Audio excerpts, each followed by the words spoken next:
Bonjour à toutes et à tous à notre nouveau balado MTEL Connect 2025. J'ai le très grand plaisir d'avoir avec moi Thomas Van Heugen de Timi, une entreprise belge qui aide les organisations à mieux utiliser leurs données grâce à l'IA et à l'automatisation. Bonjour Thomas, Bonjour Claude, merci d'être avec nous aujourd'hui. avec grand plaisir. Thomas, en une phrase, Timi, c'est quoi? À Timi, c'est l'outil ultime pour valoriser ces données. Tu valorises les données de quelle façon? Bien, je pense qu'on a créé une solution qui permet finalement d'aller chercher des données brutes et à l'image d'une raffinerie. On a du pétrole brut, on le raffine et on peut enfin l'utiliser pour avancer. On fait exactement la même chose avec la donnée pour les entreprises, c'est-à-dire qu'on va chercher de la donnée brute, on la nettoie, on la prépare et ensuite on peut la réinjecter dans des outils de visualisation qui vont aider à la décision. On peut pouvoir envoyer cette donnée aussi vers des solutions d'intelligence artificielle, voilà, qui vont donner de la plus-value aux entreprises. Ah, super. Donc, comme tu sais, MTL Connect, son thème, c'est révolution. On axé entre évolution progressive et bouleversement radical. Selon toi, dans le monde des données et de l'IA, est-ce qu'on vit une évolution ou une révolution? Ah, il y a deux choses qui sont en train de se passer. Il y a certainement une évolution par rapport aux attentes des utilisateurs.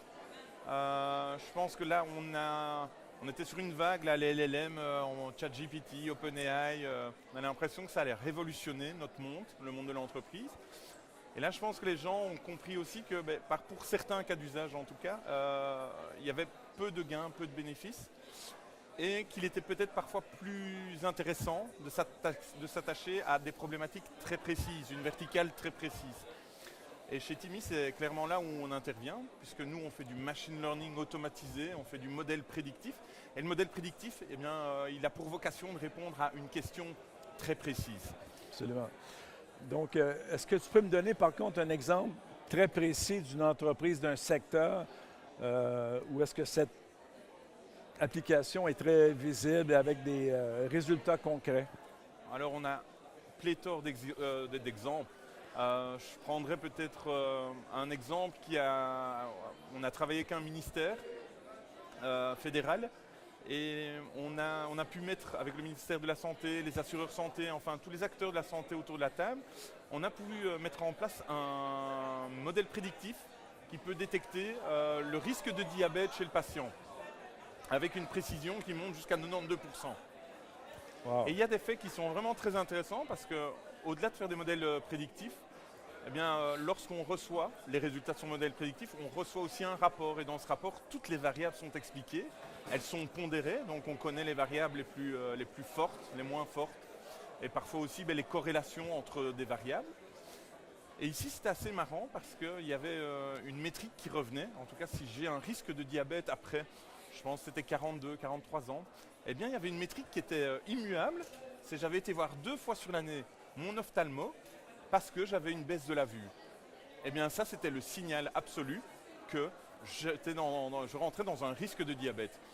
Alors, c'est un exemple tout simple, parce qu'on aurait pu le deviner, les ophtalmos le savent, mais par contre, la donnée n'avait pas circulé, on était encore dans des données en silo, et là, on a permis finalement de prendre toutes ces données, de les mettre à un seul endroit, et finalement, voilà, de permettre aussi à un gouvernement, à des assurances santé, de prendre un problème à la racine, d'épargner finalement des soins peut-être plus lourds pour le patient, une situation plus compliquée, et évidemment économiser le temps, l'énergie au niveau du corps médical.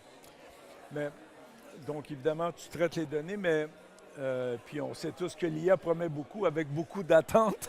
Mais quels sont les plus grands défis que vous faites face lors d'une implantation ou d'une solution?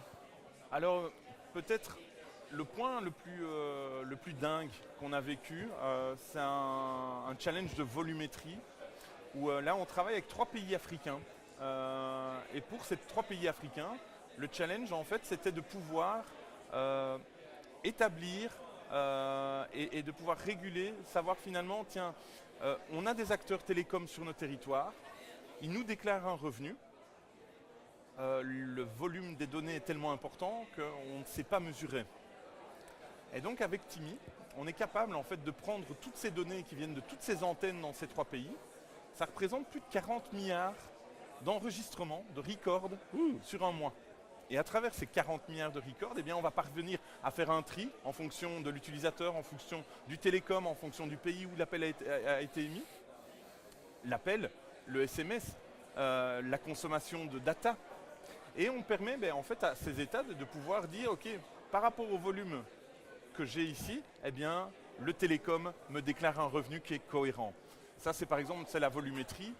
Maintenant, on a des tas d'exemples. On est très fiers, par exemple, de travailler avec Safran en France, où on les aide simplement à optimiser, je dis simplement, mais c'est pas simple, à optimiser les ailettes de réacteurs, la fabrication des ailettes de réacteurs. Et donc là, voilà, on intervient dans de la haute technologie, dans de l'industrie très fine. Et au final, on est aussi le garant finalement de la sécurité des passagers dans les avions. Donc c'est assez sympa. Non, c'est très sympa.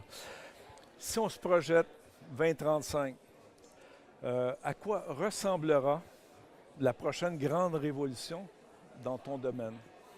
Alors, je pense que on a dépassé aujourd'hui le fantasme sur l'IA. Pardon? On a dépassé le fantasme de l'IA. OK, d'accord. On revient finalement, on n'est plus terre à terre. Et je vois que les applications qui se développent, je parle notamment ici de toutes les interactions que je peux avoir au MTL Connect, on revient vers des applications qui sont à la destination de l'humain et peut-être plus seulement au service d'une économie, seulement au service d'un PIB qui va être performant, mais plus au bien-être et certainement aussi s'assurer que les générations futures pourront simplement vivre dans un cadre de vie acceptable. OK.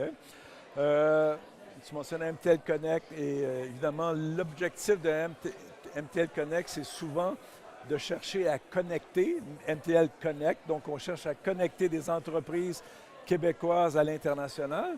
Ce matin, un grand moment, Timi a signé une entente avec une société canadienne. Est-ce que tu peux nous en parler un peu plus? Ce matin, c'est l'aboutissement de 2 ans de travail, de 2 ans de discussion. Il y a eu des remises en question, il y a eu plein de choses pendant ces 2 ans. Il y a 2 ans, je participe à MTL Connect et j'assiste à une conférence de Pierre Fillon, qui à l'époque est le président du Conseil des industries durables ici au Québec. Et Pierre, il me présente un projet qui est incroyable. Son but, c'est vraiment de réduire les émissions CO de l'industrie canadienne, des entreprises canadiennes, sous l'égide d'un projet qui s'appelle Canada Net Zéro Carbone à l'époque. Et Pierre, il me captive parce que je trouve ça génial. Je me dis, oui, là, on utilise la technologie et vraiment pour un bien, pour un mieux et pour un mieux collectif.